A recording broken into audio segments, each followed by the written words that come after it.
Assalamualaikum warahmatullahi wabarakatuh. Halo teman-teman semua, aku dari perwakilan divisi akademik bakalan ngejelasin tentang video pembelajaran rilis 1 mata kuliah dasar-dasar pemrograman untuk pertemuan 1 sampai 4. Jadi di sini kita bakalan langsung ngerjain soal, di mana soal ini udah kita dapat sebelumnya dari Pak Anang. Jadi di sini untuk soal latihan pertama yaitu tentang pembuatan flowchart dan algoritma pemrograman untuk mengetahui denda di perpustakaan kampus dengan menerapkan aturan peminjaman sebagai berikut, di mana yang pertama yaitu koleksi perpustakaan terdiri dari dua kelompok, yaitu kelompok langka dan kelompok biasa.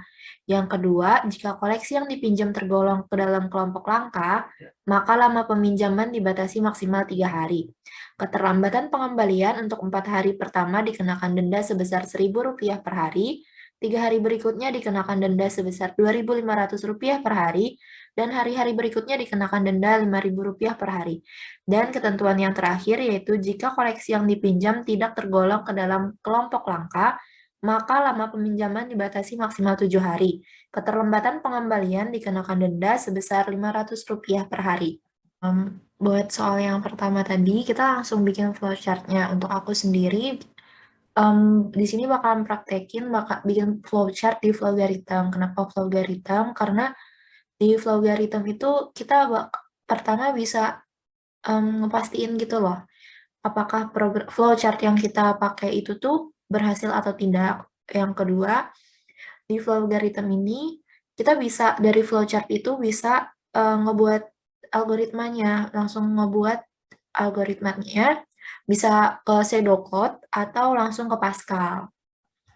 Jadi yang pertama di sini, aku selain praktekin gimana cara pakai Flowgarithm buat teman-teman yang masih belum tahu, di sini kita bakalan ngedeclare itu semacam deklarasi gitu. Yang pertama, kita bakalan ngedeklarasi hari, dimana ini maksudnya hari ini kita lama peminjaman hari, terus ada total dendanya yang bakalan didapat oleh si peminjamnya tadi. Habis itu, nanti karena tadi ada jenis buku, apakah itu termasuk buku langka atau tidak, jadi di sini aku bakalan ngedeclare langka, itu tuh boolean. Jadi nanti di flowchart ini tuh si user bakalan masukin datanya gitu. Dia tinggal cuma jawab ya langka atau tidak, ya atau tidak begitu. Terus output di sini kenapa aku kasih langsung output, karena aku pengen nunjukin pertanyaan gitu ke usernya.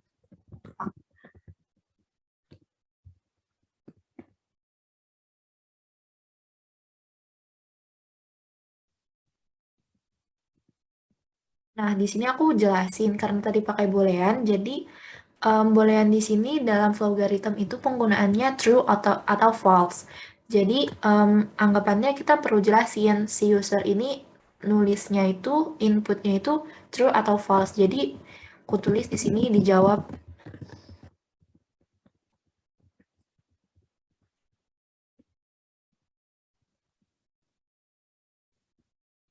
gini ya. Terus baru selanjutnya kita perlu masukin input langka.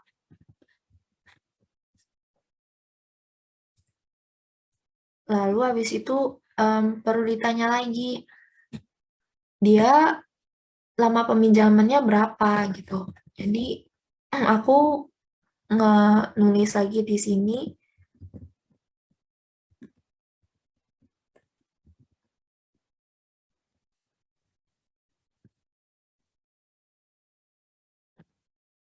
ini, habis itu selanjutnya kita perlu input hari. Nah, habis itu baru langsung if apakah itu buku langka atau tidak.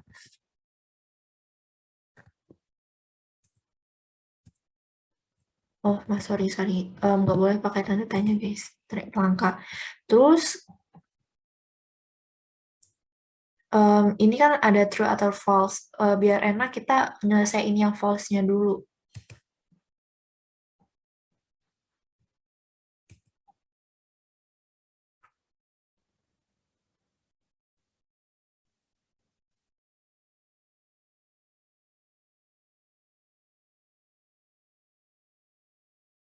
Untuk yang false-nya itu berarti tandanya dia termasuk jenis buku yang biasa. Jadi termasuk jenis buku yang biasa itu ditanya lagi apakah dia peminjamannya berapa lama, lebih dari 7 hari atau tidak, karena batas batas untuk peminjaman buku itu 7 hari untuk yang biasa.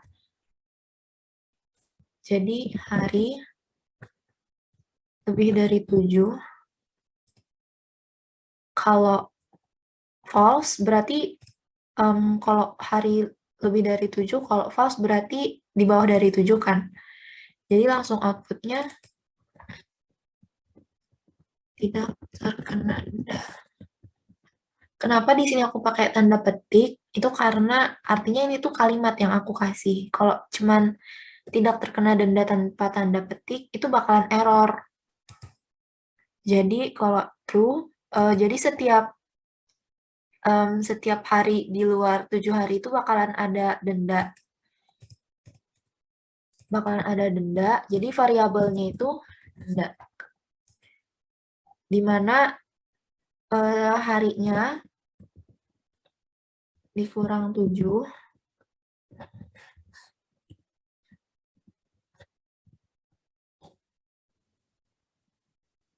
lalu dikali dengan dendanya itu 500 per hari.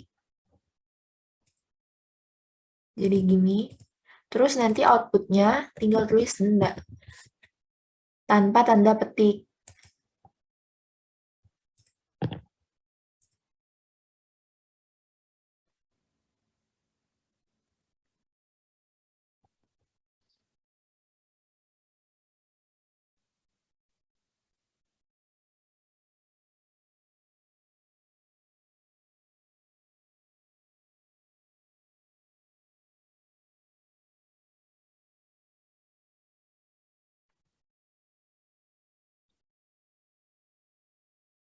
Selanjutnya, karena yang false-nya udah selesai, terus selanjutnya yang ke true.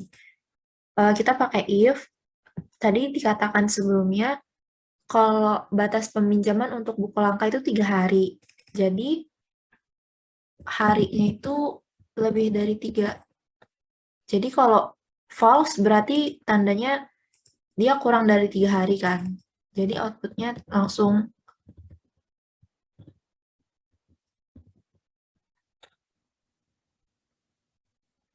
lalu habis hari lebih dari 3, itu ada batasnya lagi.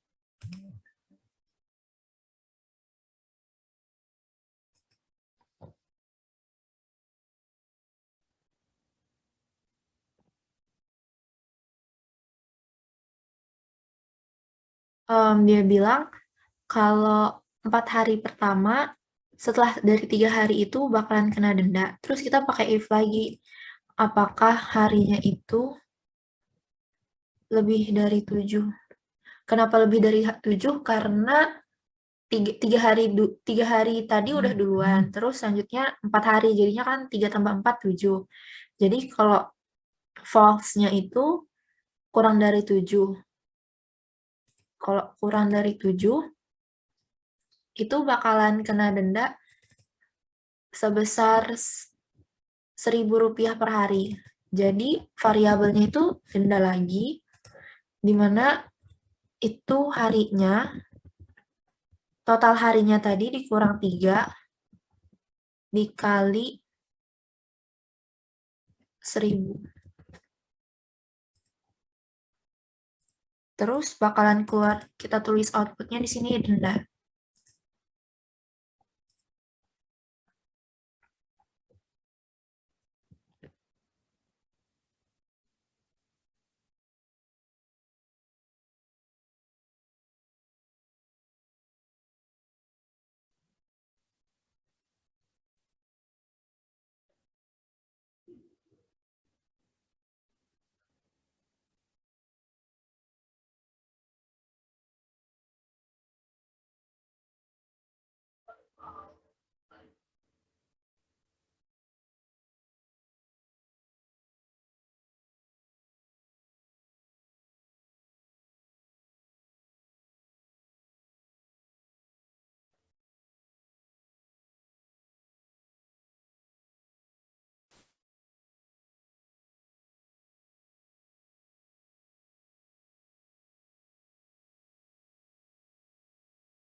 Selanjutnya itu di soal dikatakan kalau setelah 3 hari peminjaman, terus 4 hari pertama dia bakalan kena denda 1.000 per harinya, terus 3 hari selanjutnya dia bakalan kena denda 2.500 per harinya. Jadi di sini kita if lagi hari lebih dari 10. Kenapa 10? Karena tadi sudah 7 tambah 3 kan 10. Terus kalau false, berarti dia di bawah 10 assign-nya. Kita masukin lagi variabel dendanya. Terus di sini aku langsung wait, di sini aku langsung masukin 4.000. Bukan. Wait.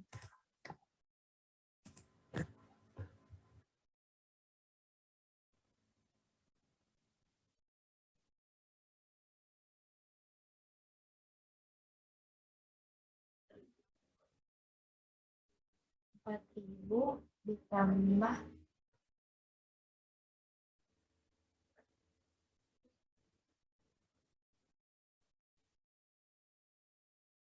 ya ternyata benar, 4.000 ditambah hari minus 7 dikali 2.500.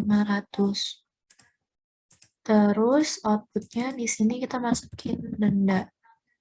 Nah, kalau true-nya berarti hari lebih dari 10 ya. Kita langsung, kita langsung aja assign-nya denda lagi, di mana totalnya berarti 4.000 ditambah 7.500, ya 7.500 itu 11.500 ditambah hari minus 10 dikali 5.000.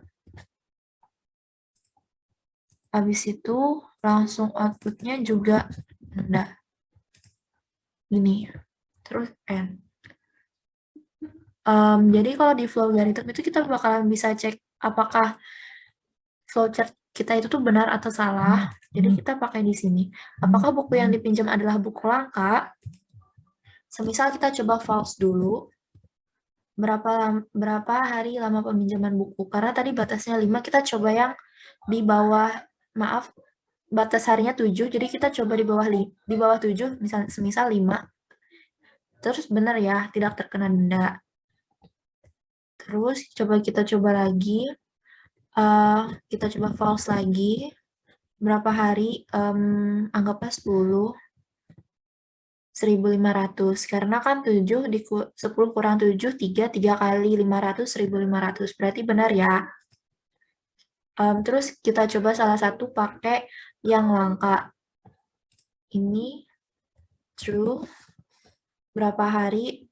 Anggaplah 9 ya. Terus keluar. Ini guys. Nah, gini. Untuk cara mudahnya, kalau saran dari aku, kalau kalian misalnya sudah buat flowchart-nya dan kalian merasa yakin dengan flowchart-nya, kalian bisa masuk sini. Ini langsung kode Pascal, guys. Jadi kita bisa milih di sini. Siri++, Pascal, atau Pseudocode, Auto Pseudocode, gitu. Terus karena kita pakai Pascal di sini, kayak gini. Terus kalau kita mau nge-copy, itu tinggal klik ini. Udah langsung ke copy teman-teman semua. Karena kita udah selesai bikin flowchart-nya, jadi kita bisa ke Free Pascal-nya. Langsung di Free Pascal-nya. Jadi kalau kita tadi dari Flowgarithm, itu mau copy paste dari Flowgarithm itu tinggal yang paste from Windows gitu guys. Tapi di sini aku mau contohin sih, mau coba bikin codingan itu yang bukan dari Flowgarithm. Jadi yang kalau dari Flowgarithm itu perlu dicek lagi ya guys, tanda titik komanya dan lain-lainnya, karena belum tentu langsung benar semua gitu loh. Jadi perlu dicek lagi. Jadi kayak biasa kita pakai ini ya, bentar. Kita perlu ini untuk membiasakan aja sih sebenarnya, bukan sebuah keharusan. Jadi kita bakalan bikin program, semisal namanya program pembelajaran 1. Jangan lupa uses CRT karena kita bakalan gunain math. Jadi aku nulis math variannya. Jadi untuk variannya, karena tadi ada kelompok yang langka atau enggak ya. Jadi di sini kita nulis kelompok itu kita pakai string aja. Terus ada berapa lama? Ya, berapa lama yang kita tulis tadi hari. Di sini jadinya kita tulis integer. Terus ada buat dendanya. Jadi kita bisa tulis login aja ya, biar banyak tipenya. Seperti biasa kita bikin. Terus clear screen. Terus kita write ya.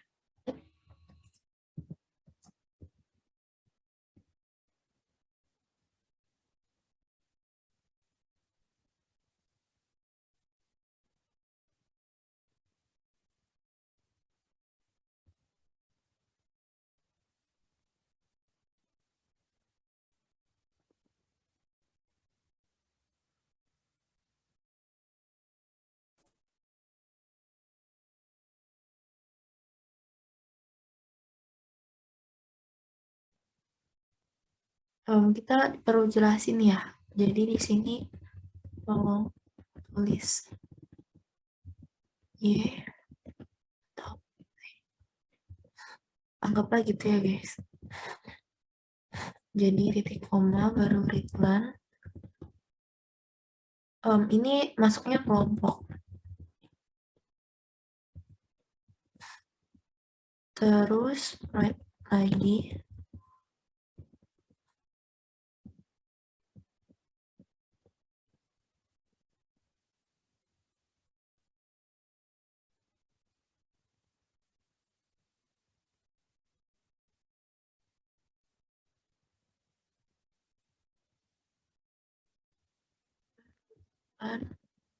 Di sini kita tulis lama. Jadi habis kita nulis yang ini readline lama, kita kan tadi ada kelompok yang langka sama enggak ya. Jadi kita pakai if sama then. Jadi if kelompok sama dengan y. Kenapa harus pakai tanda koma atas? Karena kalau misalnya y aja tuh nanti bakalan error. Dan Kak, ini kita pakai begin lagi. Karena nanti banyak perintah sesudah yang y ini. Jadi if lagi kalau lamanya itu tadi lebih dari sama dengan 3 dan lamanya kurang dari sama dengan 7 ya. Dan karena di antara 3 sama 7 kan. Jadi itu bakalan kena denda sebesar lama dikurang 3 dikali 500.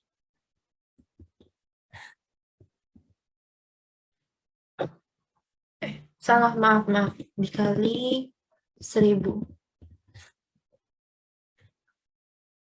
Jadi lanjut itu ada, karena ada if, jadi bisa ada else. Habis else itu ada if lagi, dimana kalau lamanya lebih dari 7 dan kurang dari 10. Nya lebih dari sama dengan 7 and lamanya, oh ini salah tanda, dari 7, habis itu ininya dengan 10. Dan dia itu bakalan kena denda. Dendanya sebesar, karena tadi sebelumnya itu udah 4 ya, jadi 4.000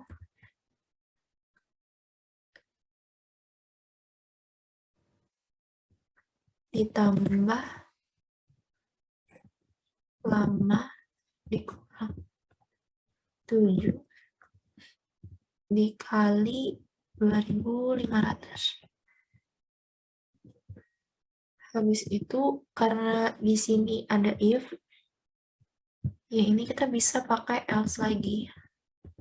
If lagi lamanya lebih dari 10. Ya, bakalan kena denda sebesar 11.500 ditambah lama dikurang 10 dikali 5.000. Habis itu kita bisa N. Lalu karena di sini tadi ada else ya, yang ini, ada else. Jadi di sini ada if, mohon maaf ada if, terus di sini kita bisa pakai else lagi. Terus karena kita cari aman, jadi pakai begin. Terus di sini if lama lebih dari sama dengan 7. Dan ini untuk berarti karena ini sudah pakai else ya. Jadi untuk buku yang bukan langka, buku yang standar. Dan terus dia bakalan kena denda sebesar lama dikurang 7 dikali 500. Terus N. This N baru right. Dimana kita nunjukin kalau hasilnya, kalimat hasilnya itu jumlah denda yang harus dibayarkan adalah sebesar RP maaf ini, terus ini kita tulis dendanya ini, terus readline bisa pakai readline atau pakai read key, tapi aku di sini pakai readline. Terus di sini N. Coba kita compile dulu ya. Oh ini di sini. Ternyata yang salah bukan di clear screen-nya ya. Coba kita compile nih. Ternyata ini guys, bikinnya.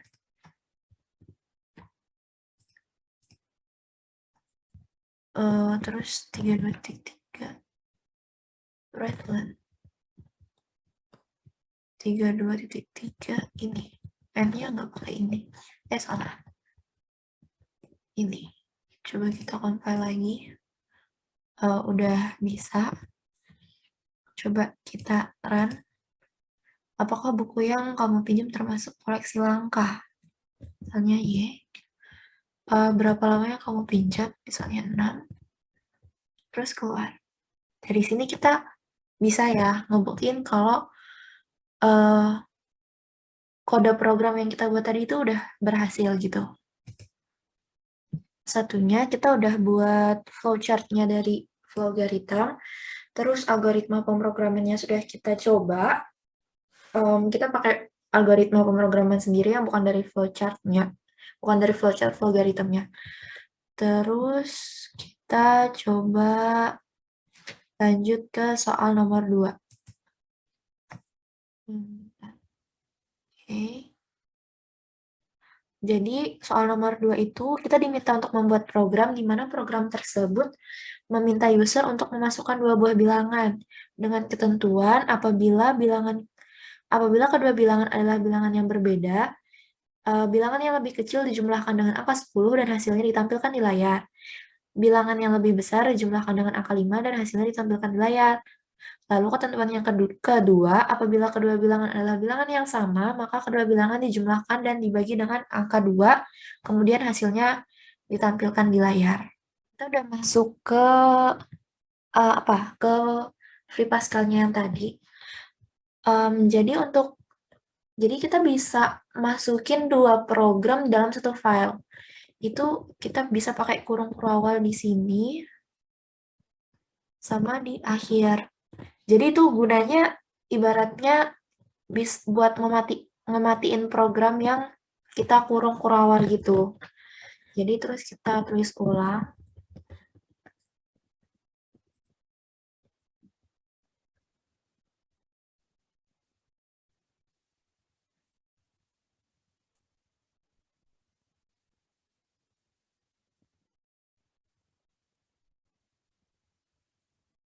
Programnya fit pembelajaran 2, terus usesnya CRT, terus var-nya, karena tadi ada dua buah bilangan ya, jadi anggaplah ada A, ada B, terus kan tadi ada dijumlah juga, dijumlah terus dibagi 2, itu bakalan kita perlu hasil. Jadi hasil, di sini kita coba pakai integer dulu ya teman-teman. Habis itu ya sudah kita bikin. Pertama kita minta write, silahkan masukkan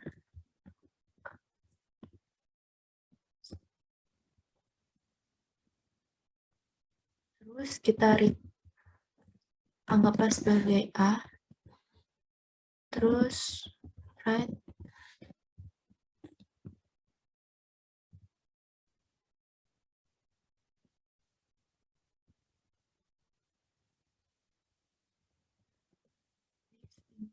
read-nya sebagai B.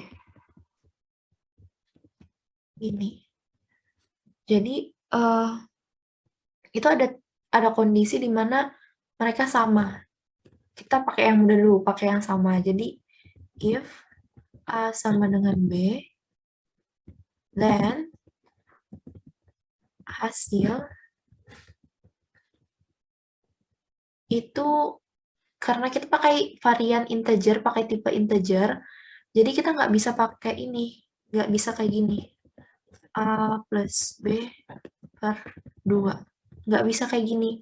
Kenapa nggak bisa? Karena penggunaan tanda tanya di sini itu untuk varian atau tipe buat bilangan real, sedangkan kita pakai variannya integer. Jadi untuk varian integer kita bisa pakai tanda kayak gini, pakai tanda garis miring, tapi kita masukin fungsi di sini, fungsi terang. Bisa juga pakai gini, pakai div. Ini. Baru readline hasil, baru write-nya hasil,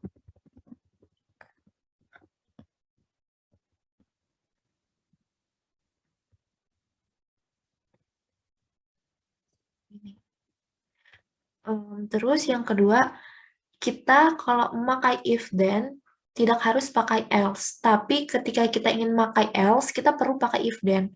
Jadi misalnya gini, terus aku tulis if lagi, itu nggak bermasalah gitu. Jadi ada keadaan di mana, oh ya, kita jangan lupa, biar cari aman jangan lupa buat tulis begin sama n-nya ya.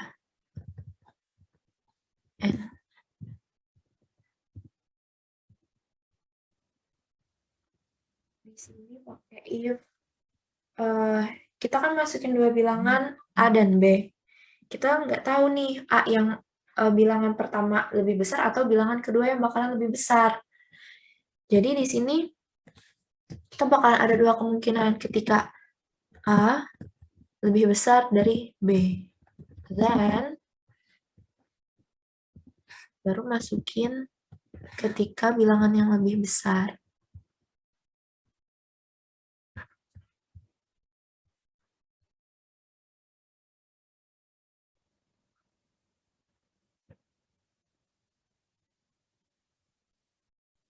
A-nya di sini berarti dia lebih besar. Jadi kalau buat yang lebih besar itu bilangannya ditambah sama 5 kan. Ditambah 5. Terus buat B-nya karena dia lebih kecil, jadi B ditambah 10.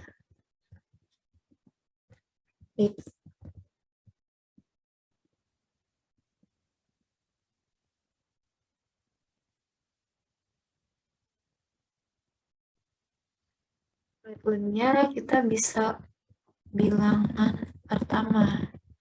Ada, ini, nggak mesti di sini, nggak apa. Berikutnya kita bilangan pertama Anda menjadi A. Dan lagi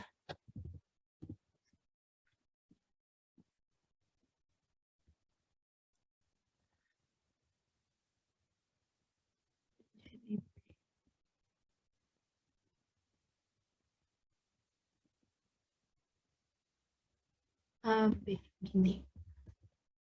Terus karena ini banyak ya, ada beberapa instruksi, kita pakai biji. Di sininya kita pakai N. Terus pakai if lagi kalau A-nya itu lebih kecil dari B. Dan bikin lagi A-nya sama dengan, karena A-nya lebih kecil jadi A-nya plus 10. B-nya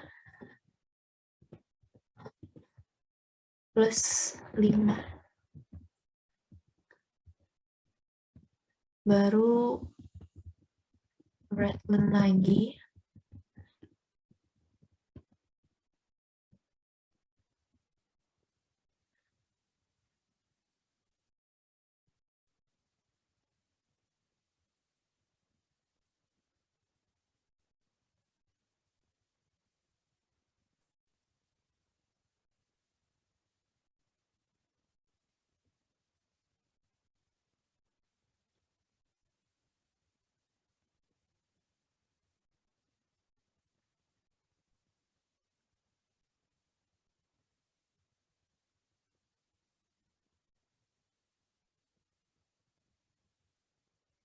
Oke, kita coba compile dulu. Ada di sini. 39,25. Ini kenapa tadi salah? Karena aku naruh spasi di sini. Seharusnya dalam pembuatan program itu nggak boleh ada spasi kan? Jadi dalam pembuatan program kita ngulang yang ada di rangkuman. Huruf pertamanya itu nggak boleh angka dan nggak boleh ada spasi. Terus selanjutnya penggunaan uses CRT ini biar bisa ngebaca readline-nya. Habis itu variannya kita perlu mendefinisikan integer. Di sini kita pakai integer. Baru kita masukin. Yang ini benar berarti karena di compile nggak ada yang salah. Kita pakai div. Oke. Coba compile ulang. Ada lagi ternyata guys yang salah. Yang ini. Coba kita pakai tanda titik koma, terus di sini pakai tanda titik koma lagi. Kita compile ulang. Udah benar. Jadi kalau bikin program, jangan lupa tanda titik komanya ya teman-teman. Kita coba ulang, habis itu kita run.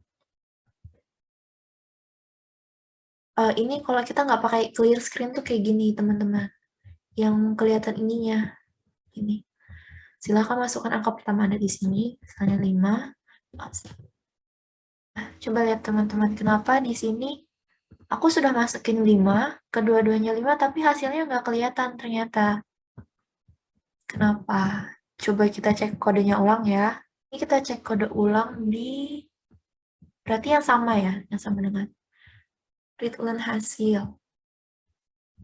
Coba semisal kita habis write.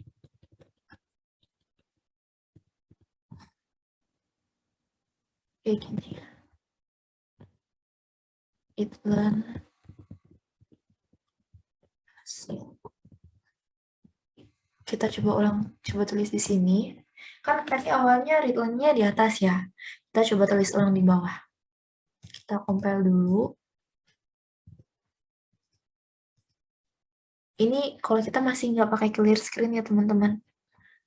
Pakai 5, 5, terus hasilnya 5. 5 tambah 5, 10, 10 bagi 2, 10 bagi 2, 5. Benar. Jadi, kenapa? Karena readline-nya itu kita tulis sebelum write. Kita balik lagi ke sini, terus kita coba pakai clear screen. Cek clear screen. Terus kita run. Gini, nggak kelihatan yang atas-atasnya tadi. Terus di sini kita coba bilangan yang berbeda. Semisal 8 sama 3 deh. Hasilnya gini. 8 adalah bilangan yang besar, 8-nya ditambah 5 jadi 13, 3-nya bilangan yang kecil ditambah 10 jadi 13. Gitu teman-teman.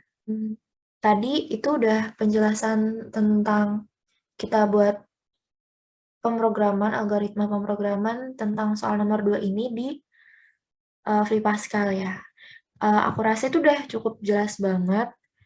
Tentang penggunaan tipe juga sudah aku jelasin, gimana kita pakai garis miring itu perlu pakai terang ketika kita menggunakan varian integer, dan kalau kita pakai varian integer nggak perlu pakai terang itu kita bisa pakai div gitu. Aku rasa udah cukup. Jadi cukup sekian dari video pembelajarannya. Terima kasih yang telah menonton. See you di rilis kedua teman-teman. Dadah. Makasih ya.